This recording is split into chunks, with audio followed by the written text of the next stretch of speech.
बिस्मिल्लाहिर्रहमानिर्रहीम। अस्सलाम वालेकुम नाज़रीन। मोहम्मद मुदस्सर शाहसवार यूट्यूब चैनल की तरफों तुहाडी खिदमत च हाज़िर है। नाज़रीन, अज पंजाब दी नहरी निज़ाम की असी आखिरी किस्त यानी तीसरी किस्त पेश करांगे। तो पहलियां दो किस्तां तुसीं यकीनन वेख चुके होवोगे तो अज इस प्रोग्राम की ये आखिरी किस्त है। नाज़रीन, हुण अहम सवाल जिहड़ा पंजाब के नहरी निज़ाम के सिलसिले में वो ये वे कि अंग्रेज़ों ने जिहड़ा पंजाब वास्ते नहरी मनसूबा शुरू किया, वो अंग्रेज़ पंजाब के इतने खैर खा क्यों बन गए? ये बहुत अहम सवाल है। तो इस तलाश में असां काफ़ी जी तहकीक की है, वो चीज़ सामने आई कि अंग्रेज़ क्योंकि बहुत ही एडमिनिस्ट्रेशन के मामले सूझबूझ रखता सी, तो उसने जो बड़े सगीर पर अपना कंट्रोल हासिल किया तो उन्हें ये सोचा कि हुण बरतानिया तो वसाइल लिया के तो बड़े सगीर पर खर्च करना घाटे का सौदा है।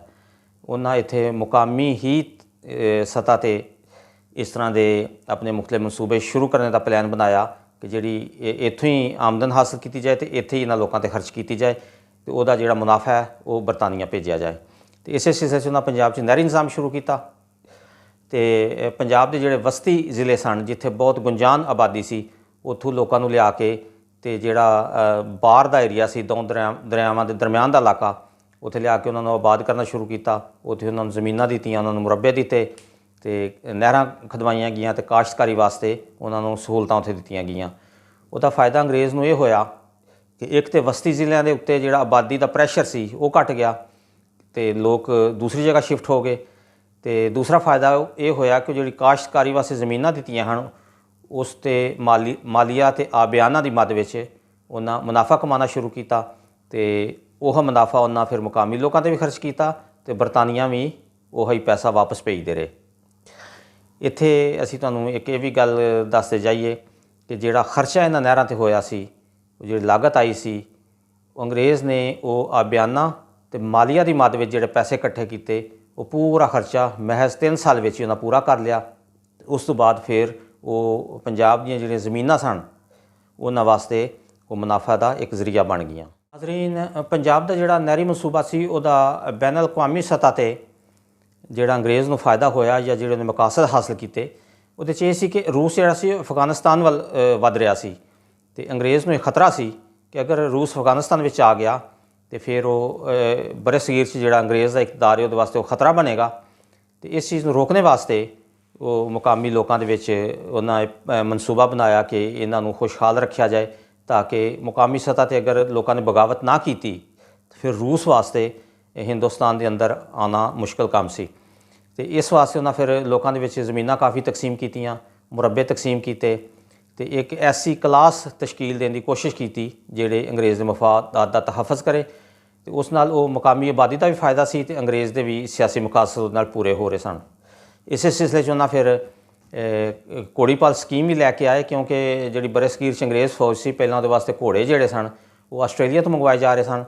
तो अंग्रेज़ ने फिर मुकामी सतह पर एक स्कीम मुतारफ़ करवाई जिहदे विच जिहड़े ज़मींदार जिहड़े हन वो अंग्रेज़ हुकूमत नूं घोड़े दिंदे हन उन्हां ज़मीन दित्ती जांदी सी। ते बाद विच इसे ही स्कीम नूं तब्दील करके घोड़ीपाल मुरब्बा स्कीम दे नां तो मुतारफ़ करवाया गया जिहदे विच अंग्रेज़ ने काश्तकारां नूं घोड़ियां दित्तियां ते नाल मुरब्बे भी दिते। ते इस तरह जिहड़े ज़ैलदार या नंबरदार सन पिंडां दे विच वो जिहड़े लोग फौज वास्ते ज़्यादा भर्ती करवाते हैं उन्हां नूं मुरब्बे ते ज़मीनां अलाट कीतियां गईयां। तो जागीरदारां नूं कुछ जागीरां जिहड़े ने कुछ लोगों जिस तरह टवाने सन, नून सन, ममदोड़ सन, इन्हां नूं लम्मियां लम्मियां जागीरां दित्तियां गईयां ताकि वो अंग्रेज़ के मफादात का तहफ़्फ़ुज़ करन। तो खुद भी चूँकि लोग खुशहाल हो गए वो ज़मीनां मिलने नाल, अंग्रेज़ ने भी उन्हां दी वफादारी तो फ़ायदा उठाया जिहदा उन्हें फ़ायदा होया कि मुकामी सतह पर लोग जिहड़े हन अंग्रेज़ हुकूमत नाल बहुत खुश सन। हुण भी तुसीं बहुत पुराने किसी बाबे नाल गल करो तो अंग्रेज़ के दौर नूं याद करके बड़ा खुशी का इज़हार करता है कि उसकी एडमिनिस्ट्रेशन बहुत सराहंदा है। फिर अंग्रेज़ ने जो मुकामी लोगों को फौज में भर्ती करना शुरू किया तो वह फौजियों को बहुत ज़्यादा मुराद दित्तियां।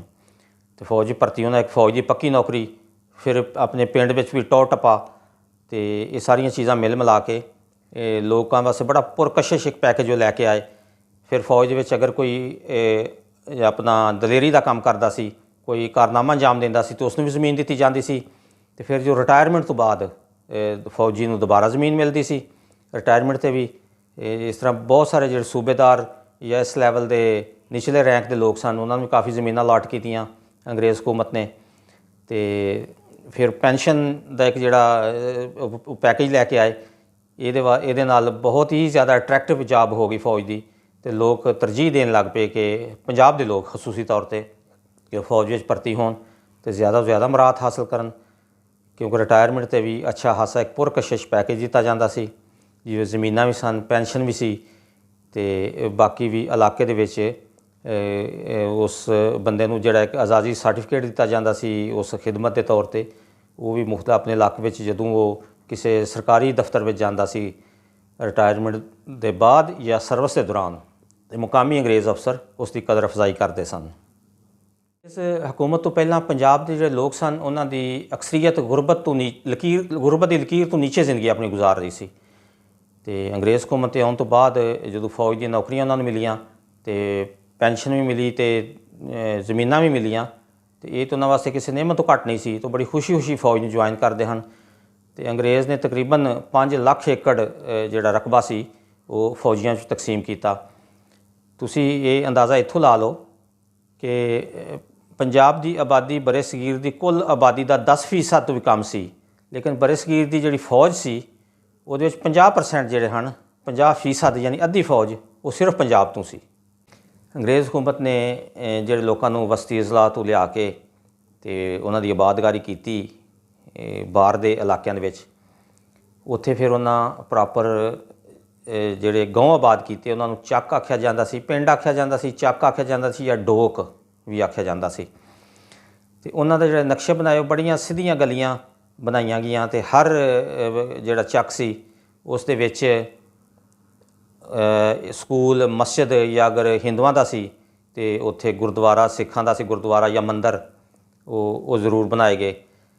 ਅਤੇ ਇਹ ਇਤਨੇ ਸਾਫ ਸੁਥਰੇ ਰੱਖੇ ਗਏ, ਕੋਸ਼ਿਸ਼ ਕੀਤੀ ਗਈ ਕਿ ਕੋਈ ਬੰਦਾ ਕੂੜਾ ਵਗੈਰਾ ਨਾ ਫੈਂਕੇ, ਬਲਕਿ ਇਹ ਕਾਨੂੰਨ ਬਣਾਇਆ ਗਿਆ ਕਿ ਜਿਹੜਾ ਆਪਣੇ ਘਰ ਦੇ ਸਾਹਮਣੇ ਕੂੜਾ ਸੱਟੇਗਾ ਉਸ ਨੂੰ ਸਜ਼ਾ ਵੀ ਦਿੱਤੀ ਜਾਏਗੀ। ਨਾਜ਼ਰੀਨ, ਪੰਜਾਬ ਦੇ ਵਿੱਚ ਜਿਹੜਾ ਜ਼ਮੀਨ ਦੀ ਤਕਸੀਮ ਦਾ ਅਮਲ ਸੀ ਉਹਦੇ ਵਾਸਤੇ ਵੀ ਕੁਝ ਕ੍ਰਾਈਟੇਰੀਆ ਅੰਗਰੇਜ਼ ਹਕੂਮਤ ਨੇ ਬਣਾਇਆ। ਉਹ ਡਿਪਟੀ ਕਮਿਸ਼ਨਰ ਪਿੰਡ ਵਿੱਚ ਆਉਂਦਾ ਸੀ, ਉਹ ਆ ਕੇ ਜੋ ਜ਼ਮੀਨ ਤਕਸੀਮ ਕਰਦਾ ਸੀ ਅਤੇ ਜਿਹੜਾ ਜ਼ਮੀਨ ਲੈਣੇ ਦਾ ਦਾਅਵੇਦਾਰ ਹੁੰਦਾ ਸੀ ਉਸ ਨੂੰ ਦੇਖਦਾ ਸੀ, ਅਤੇ ਉਸਦੇ ਹੱਥ ਜ਼ਰੂਰ ਦੇਖਦਾ ਸੀ। ਉਹ ਹੱਥਾਂ ਨੂੰ ਅੰਦਾਜ਼ਾ ਕਰਦੇ ਹਨ ਕਿ ਇਹ ਬੰਦਾ ਕਿਤਨਾ ਮਿਹਨਤੀ ਹੈ, ਇਹ ਕਾਸ਼ਤਕਾਰੀ ਕਰ ਸਕਦਾ ਕਿ ਨਹੀਂ ਕਰ ਸਕਦਾ। ਅਤੇ ਇਸੇ ਤਰ੍ਹਾਂ ਹੀ ਫਿਰ ਉਹਦੀ ਜਿਸਾਮਤ ਅਤੇ ਉਹਦੀ ਹਿੰਮਤ, ਤਾਕਤ ਦਾ ਵੀ ਅੰਦਾਜ਼ਾ ਲਾਉਂਦੇ ਸਨ, ਅਤੇ ਇਸ ਤਰ੍ਹਾਂ ਦੇ ਬੰਦੇ ਨੂੰ ਉਹ ਜ਼ਮੀਨ ਅਲਾਟ ਕਰਦੇ ਹਨ। ਅਤੇ ਜਿਹੜਾ ਬੰਦਾ ਉਹਨਾਂ ਦੇ ਕ੍ਰਾਈਟੇਰੀਆ 'ਤੇ ਪੂਰਾ ਨਹੀਂ ਸੁਤਰਦਾ ਉਹਨਾਂ ਨੂੰ ਉਹ ਜ਼ਮੀਨਾਂ ਅਲਾਟ ਨਹੀਂ ਸਨ ਕਰਦੇ। ਨਾਜ਼ਰੀਨ, ਇਹ ਨਿਜ਼ਾਮ ਬੜੇ ਅੱਛੇ ਤਰੀਕੇ ਨਾਲ ਚੱਲ ਰਿਹਾ ਸੀ, ਅਤੇ ਫਿਰ ਇਸ ਦੌਰਾਨ 1947 ਆ ਗਿਆ ਅਤੇ ਅੰਗਰੇਜ਼ ਆਪਣਾ ਬੋਰੀਆ ਬਿਸਤਰ ਚੁੱਕ ਕੇ ਵਾਪਸ ਬਰਤਾਨੀਆ ਚਲਾ ਗਿਆ, ਅਤੇ ਇੱਥੇ ਜਿਹੜੀ ਪਿੱਛੇ ਪਾਕਿਸਤਾਨ ਅਤੇ ਹਿੰਦੁਸਤਾਨ ਵਾਸਤੇ ਸਰਹੱਦਾਂ ਦੇ ਕਜ਼ੀਏ ਅਤੇ ਇਹ ਰੌਲੇ ਛੱਡ ਕੇ ਉਹ ਇੱਥੋਂ ਨਿਕਲ ਗਿਆ।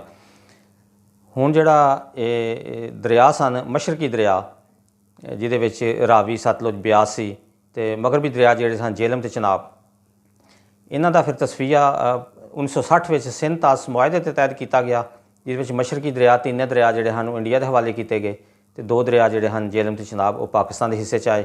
ਇੰਡੀਆ ਨੇ ਉਹਨਾਂ ਤਿੰਨਾਂ ਦਰਿਆਵਾਂ ਦੇ ਉੱਤੇ ਜਿਹੜਾ ਮੁਖਤਲਿਫ ਬੈਰਾਜ ਵਗੈਰਾ ਬਣਾਏ, ਅਤੇ ਉਹਨਾਂ ਦਾ ਪਾਣੀ ਬਹੁਤ ਕਮ ਹੋ ਗਿਆ, ਤਕਰੀਬਨ ਖੁਸ਼ਕੀ ਹੋ ਗਏ, ਅਤੇ ਪਾਕਿਸਤਾਨ ਕੋਲ 2 ਦਰਿਆ ਰਹਿ ਗਏ। ਅਤੇ ਪਾਕਿਸਤਾਨ ਨੇ ਫਿਰ ਉਹਨਾਂ ਦਾ ਹੱਲ ਇਹ ਕੀਤਾ ਕਿ ਇੱਕ ਲਿੰਕ ਕੈਨਾਲ ਸਿਸਟਮ ਬਣਾਇਆ ਕਿ ਜਿਸ ਤਰ੍ਹਾਂ ਸਿੰਧ ਤੋਂ ਲਿੰਕ ਨਹਿਰ ਲੈ ਕੇ ਅਤੇ ਸਤਲੁਜ ਵਿੱਚ ਸੱਟੀ ਗਈ, ਜਿਹਦੇ ਨਾਲ ਜਨੂਬੀ ਪੰਜਾਬ ਨੂੰ ਬੰਜਰ ਹੋਣ ਤੋਂ ਬਚਾਇਆ ਗਿਆ, ਅਤੇ ਇਹ ਮਹਿਕਮਾ ਨਹਿਰ ਨੇ ਇਹ ਕਾਰਨਾਮਾ ਅੰਜਾਮ ਦਿੱਤਾ। ਉਸ ਦੇ ਵਿੱਚ ਜਿਸ ਤਰ੍ਹਾਂ ਨਹਿਰਾਂ ਕੱਚੀਆਂ ਸਨ ਅੰਗਰੇਜ਼ ਦੇ ਦੌਰ ਵਿੱਚ, ਅਤੇ ਇੱਕ ਉਹਦੀ ਸਾਦਾ ਜੀ ਮਿਸਾਲ ਇਹ ਵੇ ਕਿ ਜਿਹੜੀ ਨਹਿਰਾਂ ਦੀ ਇਸਤਦਾਦ ਸੀ ਅੰਗਰੇਜ਼ ਹਕੂਮਤ ਦੇ ਦੌਰ ਵਿੱਚ ਉਹ ਤਕਰੀਬਨ 28% ਸੀ, ਜਿਸ ਦਾ ਮਤਲਬ ਇਹ ਕਿ ਅਗਰ 100 ਕਿਊਸਕ ਪਾਣੀ ਪਿੱਛੋਂ ਛੱਡਿਆ ਜਾਂਦਾ ਸੀ ਅਤੇ ਖੇਤ ਤੱਕ 28% ਪਹੁੰਚਦਾ ਸੀ। ਅਤੇ ਫਿਰ ਹਕੂਮਤ ਪਾਕਿਸਤਾਨ ਨੇ ਉਹ ਨਹਿਰਾਂ ਪੱਕੀਆਂ ਕੀਤੀਆਂ, ਅਤੇ ਉਹਦੇ ਨਾਲ ਉਹੀ ਪਾਣੀ ਜਿਹੜਾ 28% ਤੋਂ ਵੱਧ ਕੇ ਤਕਰੀਬਨ 70% ਤੱਕ ਪਹੁੰਚ ਗਿਆ। ਅਤੇ ਦੂਸਰਾ ਜਿਹੜਾ ਬਿਹਤਰ ਕੰਮ ਅਤੇ ਨੁਮਾਇਆਂ ਜਿਹੜਾ ਕੰਮ ਸੀ ਉਹ ਲਿੰਕ ਕੈਨਾਲ ਸਿਸਟਮ ਜੀ, ਜਿਹਦੇ ਤਹਿਤ 8 ਨਹਿਰਾਂ ਖੋਦੀਆਂ ਗਈਆਂ ਅਤੇ ਇੱਕ ਦਰਿਆ ਦਾ ਪਾਣੀ ਦੂਸਰੇ ਦਰਿਆ ਤੱਕ ਲਿਜਾਇਆ ਗਿਆ।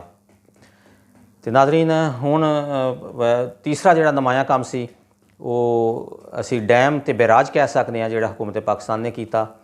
ਤੇ ਉਹਦੇ ਨਾਲ ਪਾਕਿਸਤਾਨ ਨੂੰ ਬਹੁਤ ਜ਼ਿਆਦਾ ਫਾਇਦਾ ਹੋਇਆ। ਤੇ ਜਿਹੜਾ ਮੁਤਨਾਜ਼ਾ ਡੈਮ ਹੈ ਕਾਲਾ ਬਾਗ ਡੈਮ, ਉਹ ਹਜੇ ਤੱਕ ਵੀ ਇਸ ਹਕੂਮਤ ਦੀ ਤਵੱਜੋ ਦਾ ਮੁੰਤਜ਼ਰ ਹੈ ਕਿ ਉਸ ਨੂੰ ਵੀ ਬਣਾਇਆ ਜਾਏ ਤਾਂ ਕਿ ਪਾਕਿਸਤਾਨ ਦੇ ਵਿੱਚ ਜਿਹੜਾ ਐਨਰਜੀ ਦੇ ਮਸਾਇਲ ਨੇ ਉਹਨਾਂ 'ਤੇ ਕਾਬੂ ਪਾਇਆ ਜਾਏ। ਨਾਜ਼ਰੀਨ, ਇਹ ਸਾਡੀ ਅੱਜ ਤੀਸਰੀ ਤੇ ਆਖਰੀ ਕਿਸ਼ਤ ਸੀ। ਅਸੀਂ ਕੋਸ਼ਿਸ਼ ਕੀਤੀ ਹੈ ਕਿ ਤਿੰਨਾਂ ਕਿਸ਼ਤਾਂ ਦੇ ਵਿੱਚ ਪੰਜਾਬ ਦੇ ਨਹਿਰੀ ਨਿਜ਼ਾਮ ਦੀ ਤਾਰੀਖ ਤੇ ਉਸ ਦਾ ਸਾਰਾ ਜਿਹੜਾ ਸਿਸਟਮ ਹੈ ਉਸ ਨੂੰ ਕਵਰ ਕਰੀਏ। ਅਸੀਂ ਇਹਦੇ ਵਿੱਚ ਕਿਸ ਹੱਦ ਤੱਕ ਕਾਮਯਾਬ ਹੋਏ ਹਾਂ ਇਹ ਤੁਸੀਂ ਸਾਨੂੰ ਦੱਸੋਗੇ।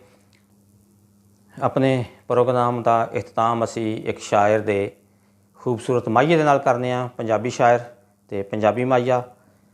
ਕੋਈ ਲਾਲ ਗੁਲਾਬ ਹੋਵੇ, ਕੋਈ ਲਾਲ ਗੁਲਾਬ ਹੋਵੇ, ਰੱਬਾ ਤੇਰੇ ਕੋਲ ਆਵਾਂ, ਸ਼ਾਲਾ ਉੱਥੇ ਵੀ ਪੰਜਾਬ ਹੋਵੇ। ਨਾਜ਼ਰੀਨ, ਆਪਣਾ ਖਿਆਲ ਰੱਖਿਓ ਤੇ ਆਪਣੇ ਆਸ-ਪਾਸ ਦੇ ਲੋਕਾਂ ਦਾ ਵੀ। ਅੱਲਾ ਹਾਫਿਜ਼।